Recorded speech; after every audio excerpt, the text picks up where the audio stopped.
Baik, kita kembali lagi bersama dua orang tamu saya, ada Mas Nasruddin dan juga Bang Heri Budianto.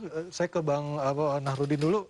Kalau kita melihat peran Ketua Umum Parpol juga menjadi salah satu faktor determinan ya untuk menentukan siapa akan menjadi capres di 2024. Bahkan orang-orang seperti Pak JK, mungkin Pak Luhut juga menjadi faktor-faktor penentu juga di kancah perpolitikan di pemilu mendatang, Mas. Oke. Kalau untuk peran dari ketua umum partai politik, ya memang kan prasyarat dari pencalonan presiden itu harus ada 20% Ya. gitu, secara nasional atau 25% kursi di DPR. Nah, peran ketua umum parpol memang sangat menentukan pada akhirnya untuk memberikan tiket ini akan diberikan ke nama siapa? Apakah dari internalnya tersendiri ataukah memang dari orang-orang luar yang memang mungkin bagi mereka itu berpotensi untuk menaikkan suara dari partai politik tersebut. Artinya nama Mas Anies, nama Pak Ganjar kan juga belum aman juga. Karena nggak tahu nih mau pakai perahu yang mana kan. Betul. Mungkin hanya Pak Prabowo yang paling aman karena beliau juga sebagai ketua umum Partai Gerindra. Ya,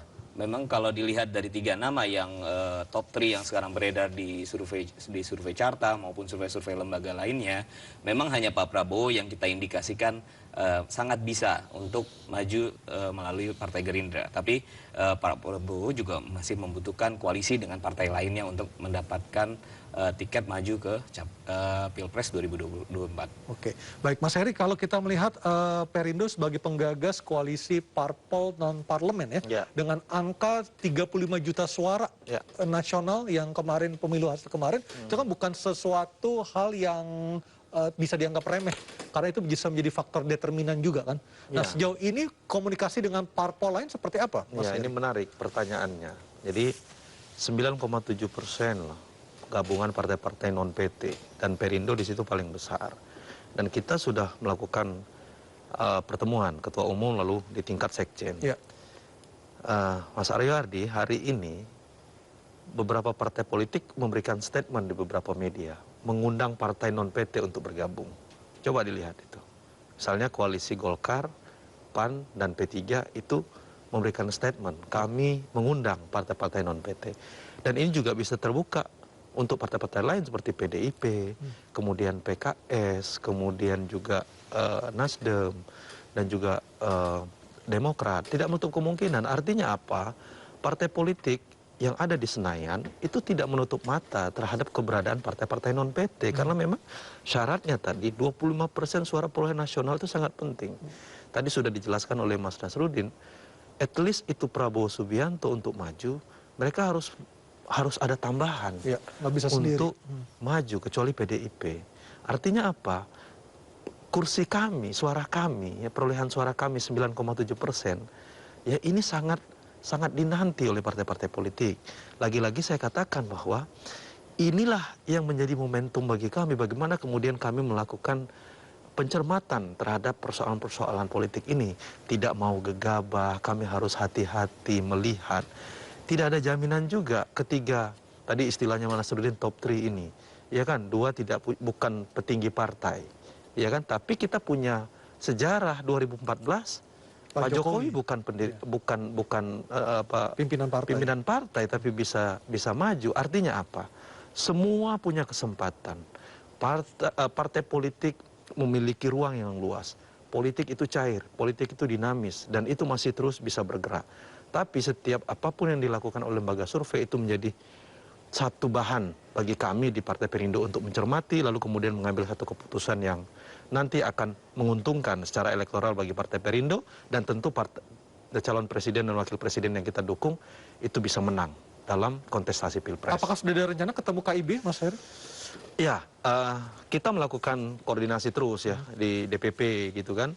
Ya tentu saya juga tidak bisa sampaikan bahwa Pak Ketum ini melakukan komunikasi politik kemana-kemana. Tapi makanya saya katakan yang muncul di publik silakan dinilai bahwa partai non-PT itu sekarang diundang oleh koalisi gitu kan. Saya kira kalau koalisi Golkar, PAN, P3 sudah melemparkan itu, saya yakin partai-partai lain juga nanti ke publik ya.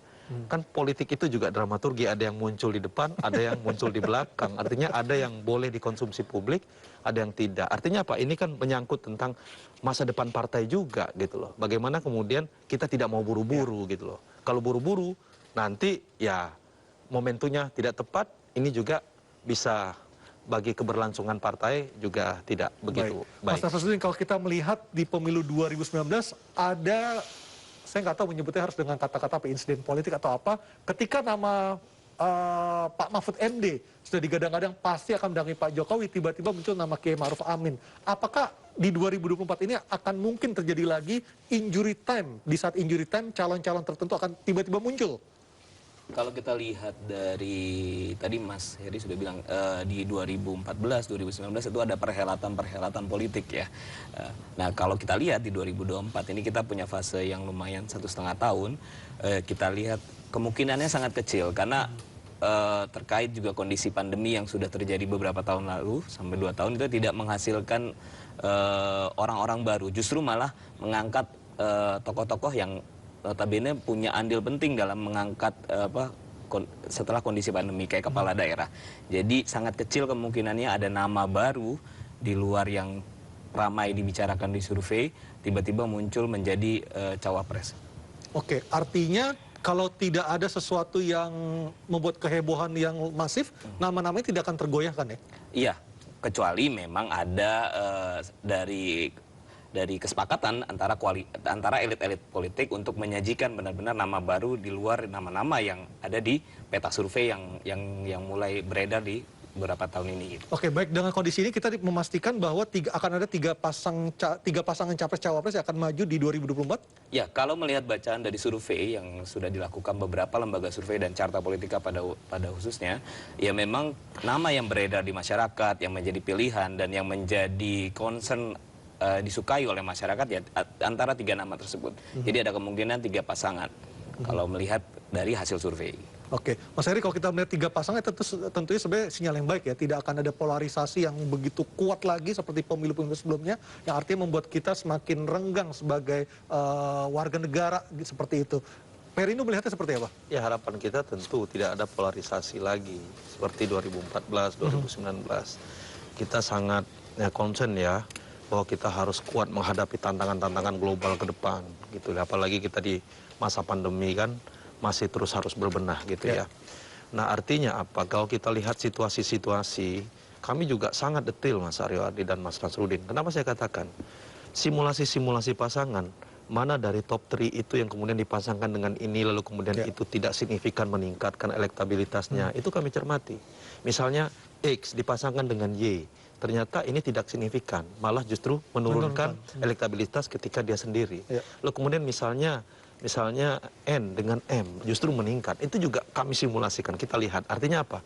Memang persoalan Pilpres ini disadari banyak partai politik termasuk Partai Perindo, bagaimana kemudian persoalan ini bisa betul-betul satu paket, kita bisa, bagi Partai Perindo bisa lolos parliamentary threshold di Senayan, lalu kemudian pasangan calon presiden dan wakil presiden itu bisa menang dalam kontestasinya. Baik, terima kasih Mas Heri, Mas Nasruddin juga terima kasih. Kita akan melihat seperti apa kontestasi politik di 2024 dan pemirsa, demikianlah dialog kami pada malam hari ini. Kita akan melihat bersama-sama apakah mungkin 3 pasangan calon akan maju di 2024 ataukah tetap 2, tetapi kita berharap tidak akan terjadi lagi polarisasi yang sangat kuat seperti pemilu-pemilu sebelumnya. Saya Aryo Ardi, terima kasih, selamat malam dan sampai jumpa.